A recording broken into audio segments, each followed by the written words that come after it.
ఆనే ఈ ఒక్క వెబ్సైట్ ఆయన వెబ్సైట్ ఒకటి బ్లాక్ చేస్తే ఆయన మళ్ళీ ఇంకోటి మిర్రర్ చేస్తూ దాదాపు 65 మిర్రర్ వెబ్సైట్స్ని ఆయన రన్ చేసేవాడు. ఆయన ఒక్క మొత్తం ఆయనని ఇన్వెస్టిగేట్ చేసిన తర్వాత ఆయన దగ్గర ఉన్న హార్డ్ డిస్క్ అంతా రికవర్ చేసిన తర్వాత దాదాపు 21,000 సినిమాసు ఆయన హార్డ్ డిస్క్లో పెట్టడం జరిగింది. మొత్తము పాత ఫిలిమ్స్ అయిన గాడ్ ఫాదర్ మీ అందరు కూడా తెలుసు, చారిత్రాత్మక ఐతిహాసిక ఫిలిం అయిన గాడ్ ఫాదర్ అంటే 1972లో ప్రొడ్యూస్ అయిన ఆ మూవీ నుంచి మొన్న వచ్చిన ఓజీ మూవీ దాకా కూడా ఆయన దగ్గర ఈ ఒక్క హార్డ్ డిస్క్లో ఉండడము మనము చూశాను. మొత్తము బాలీవుడ్ టాలీవుడ్ అందరు కూడా ఈయన చాలా మూవీస్ ఆయన దగ్గర ఉంది, చాలా నష్టం జరుగుతుంది. అదేవిధంగా ఆయన ఇప్పటిదాకా ఒక 20 crores సంపాదన చేశారని చెప్పి ఆయన వెల్లడించారు. మనం దాంట్లో 3 కోట్ల రూపాయలు మనము సీజ్ చేయడం జరిగింది. అది ఇంకా మనం ఆయన ఫైనాన్షియల్ డీటెయిల్స్, ఆయన మనీ లాండరింగ్ ప్లస్ ఏం చేశారు, ఎక్కడెక్కడ చేశారు, ఈ ర్యాకెట్లో మొత్తం ఏముందని తెలుసుకోవడానికి ఆయన పోలీస్ కస్టడీ కూడా మనం అడగడం జరిగింది. అది వచ్చిన తర్వాత కూడా ఇంకా మనము ఆయన దగ్గర ఉన్న విషయపైన మనం రాపట్టుకోవడానికి మా వంతు కృషి చేయడం జరుగుతుంది. మొత్తం ఈ కేసెస్ పైన కూడా, ఎందుకంటే ఇది ఇంటర్నేషనల్ లింక్స్ ఉంది, ఇంటర్నేషనల్ నుంచి అక్కడ వేరే దగ్గర నుంచి కూడా ఆయన ఆపరేట్ చేయడం జరుగుతుంది. సో ఆయన దగ్గర నుంచి కూడా మనము ఇన్ఫర్మేషన్ రాపట్టుకోవాలి. అందుకు మనము సిబిఐ మళ్ళీ ఎన్ఫోర్స్మెంట్ డైరెక్టర్ అధికారులను కూడా మనము అప్రమత్తం చేయడం జరుగుతుంది. అక్కడ కూడా మనం సేకరించిన ఇన్ఫర్మేషన్ కూడా వాళ్ళకి ఇచ్చేసి వాళ్ళు కూడా ఈ మొత్తం ఈ ఒక్క లింక్స్ ఏమున్నాయో అని తెలుసుకోవడానికి కూడా మా వంతు కృషి చేయడం జరుగుతుంది. మొత్తం ఆయన దగ్గర ఇప్పుడున్న డాటా దాదాపు 50 లక్షల మంది సబ్స్క్రైబర్స్ డాటా ఆయన దగ్గర ఉంది.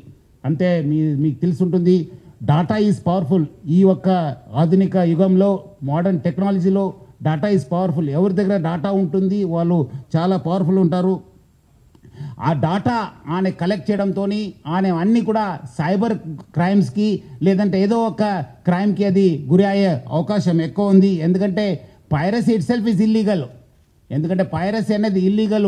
ఎవరు కూడా ఈ పైరసీ మూవీస్ ప్రమోట్ చేయడం కానీ చూడడం కానీ కూడా ఇల్లీగల్. సో చాలామంది ఏదో రకరకాలు అనుకుంటారు, ఏదో మనం చూస్తున్నాను కాదని చెప్పి, బట్ లేదు, వెనక ఒక పెద్ద ర్యాకెట్ ఉందని చెప్పి ప్రజలందరూ కూడా అర్థం చేసుకోవాలి.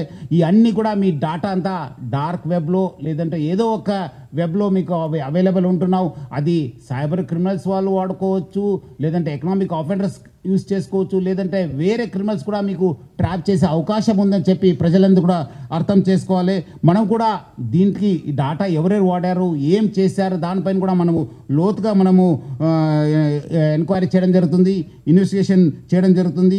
అదేవిధంగా ఈ ఒక్క పైరసీ వల్ల ఆయన ఎవరెవరు మూవీ చేస్తున్నారు వాళ్ళకందరూ కూడా మాల్వేర్ పంపించి వాళ్ళ డాటాను కూడా ఆయన గ్యాదర్ చేయడానికి ప్రయత్నం చేస్తున్నారు. ఎందుకంటే ఆయన బాగా తెలివి ఉన్న వాళ్ళు, చాలా ఒక మాస్టర్ మైండ్ ఉండడంతో డాటా ఎట్లా యూజ్ చేసుకోవాలని పైన ఆయనకు చాలా విషయం తెలుసు.